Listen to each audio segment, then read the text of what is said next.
For many who are drawn to Star Citizen, the major appeal is the multi-crew gameplay. The idea that you can be on the same virtual spaceship as your friends, living out your own adventures, just like you saw in your favourite TV shows or films. And in terms of the currently playable alpha game, the primary implementation of that is through manning turrets. I'm Forrester, and this video will look to share with you what turret combat is like in Star Citizen. I'm particularly excited for this video as it's the first time I've collaborated with another Star Citizen content creator here on YouTube. Your pilot for today will be Karolinger. Aside from having an extensive knowledge of the game, Karolinger also provides a variety of Star Citizen videos on YouTube on a regular basis, in English and German, and streams regularly over on Twitch. This video will start by briefly covering the mechanics of turret combat, including a brief tutorial which may serve as a refresher for existing players, before going on to showing what turret gameplay looks and feels like, and then exploring how the multi-crew elements begin to string together. As usual, you'll find your timestamps in the video description, and if you're new to the channel, please consider subscribing. That helps you to be notified of future videos and helps me to grow the audience. Part 1. How turret combat works in Star Citizen. This part of the video will familiarise you with the basic controls to get up and running and effective when using turrets in Star Citizen. Firstly, the Q key toggles VJoy mode on and off. The VJoy mode mutes the impact of controller movements and generally makes the experience smoother. Personally, I have it disabled as I find the accuracy of using the mouse is far better with it off. The C key centres your turret to its default position. It's a really useful feature to have, especially if you're getting a little lost in the turret. Particularly for forward-facing turrets, it can also help keep your firepower facing the front, which means all your pilot has to do is keep the target centred. The E key toggles ESP mode on and off. ESP is supposed to dampen your inputs when you're centred on your enemy to help you get more rounds on target. In reality, it's a little hit and miss, if you pardon the pun, and I tend to engage ESP when I've got a good connection to the server, which you can tell by whether your target is glitching around or not, and disable it if the connection is not so good. A lot of players will just disable it by default. The G key is really useful. It toggles the gyro mode. Essentially, does your turret try to follow the same point in space, or does it try to keep itself stabilised relative to the ship? If you'll forgive the use of footage from another game, one of the easiest ways to explain this is with a quick War Thunder clip. The first mode tries to keep your turret looking where you want to look, usually at your target. The second mode keeps your turret in the same alignment relative to the hull. Personally, generally speaking, I use the first mode when operating a turret on a larger ship, where the pilot doesn't have the same range of movement, and the second mode on a smaller ship such as a fighter, where the pilot is more likely to try and keep the enemy in their crosshairs. But once you get used to each, you may find yourself toggling between them somewhat.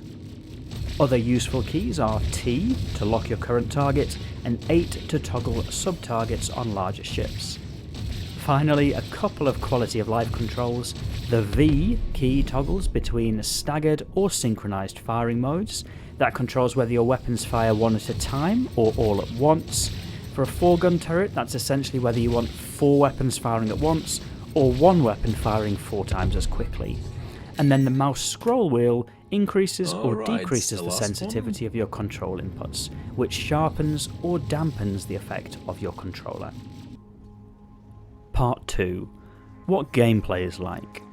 So the next natural question is how the gameplay element feels. And although there have been some very jerky implementations over the years, the current state feels pretty good. Ship owners can customise their turret weapons to their own preference, and the turrets are usually armed well enough to give a good punching power individually to the person controlling them. There's enough gameplay involved to have a level of skill apply in aiming, responding to things, and tweaking the inputs to be as effective as possible. Equally, the turret combat is some of the most accessible gameplay in Star Citizen, meaning even without a detailed knowledge of how to play, it's easy enough to jump into a turret and start blasting enemy fighters that want to play rough. Additionally, with the current combat mission rewards and the ability to share those amongst your party, it's actually a decent way to be able to make credits. You may also find, as a gunner, that it's largely risk-free, because if something happens to your ship, well, that's your pilot's problem.